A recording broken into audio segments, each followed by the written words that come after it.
राज ठाकरे भाजपसोबत येणारच नाहीत असं नाही असं वक्तव्य भाजपचे प्रवीण दरेकर यांनी केलंय। विकासाच्या मुद्द्यावर राज ठाकरे आमच्यासोबत येऊ शकतात। एनडीटीव्ही मराठीशी बोलताना प्रवीण दरेकर यांनी राज ठाकरेंना साथ घातली आहे। राज्यात देवेंद्र आणि रवींद्र जोडी धुरंधर ठरलेली आहे। तब्बल 13 पालिकांवर भाजपनं एक हाती सत्ता मिळवलेली आहे। अनेक पालिकांमध्ये भाजपनं ऐतिहासिक विजय मिळवलेला आहे।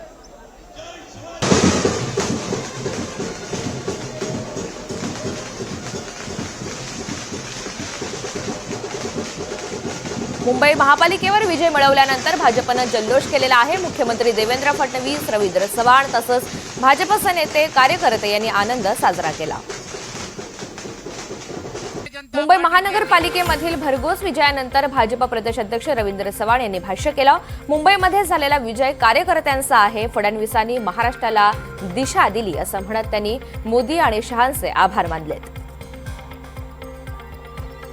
तर मुख्यमंत्री फडणवीसांनी महाराष्ट्राच्या जनतेचे आभार मानलेले आहेत। 29 पैकी 25 महापालिकांमध्ये महायुती सत्ता आल्याचं फडणवीसांनी स्पष्ट केलंय। भाजप महायुतीला महाविजय मिळालाय। मुंबई महापालिकेवर महायुतीचा झेंडा फडकणार तसंच विकासाच्या अजेंड्याला जनतेचा प्रतिसाद असल्याचं भाष्य त्यांनी केलंय।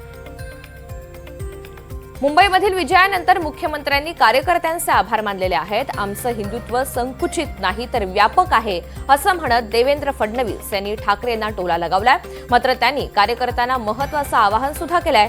जिंकल्यानंतर उन्माद नको असा सल्ला त्यांनी कार्यकर्त्यांना दिला। महाराष्ट्रामधील विजयाबद्दल जनतेचे आभार। भाजपला मुंबई, नाशिक, नागपुरात तसंच अन्य राज्यामध्ये मिळालेल्या घवघवीत यशानंतर पंतप्रधान नरेंद्र मोदी यांनी ट्विट करत महाराष्ट्रामधील जनतेचे आभार मानले। तर मुंबईमध्ये फक्त बाळासाहेब ठाकरे हाच ब्रँड आहे, बाकी कुणीही स्वतःला ब्रँड समजू नये असं फडणवीस यांनी म्हटलेलं आहे। ते नागपुरात बोलत होते। मुंबईमध्ये मराठी हिंदूच महापौर होणार असं मुख्यमंत्री देवेंद्र फडणवीस यांनी पुन्हा एकदा स्पष्ट केलंय। तसंच विजयाचं श्रेय जनतेला जातं असंही फडणवीस म्हणाले। जगाला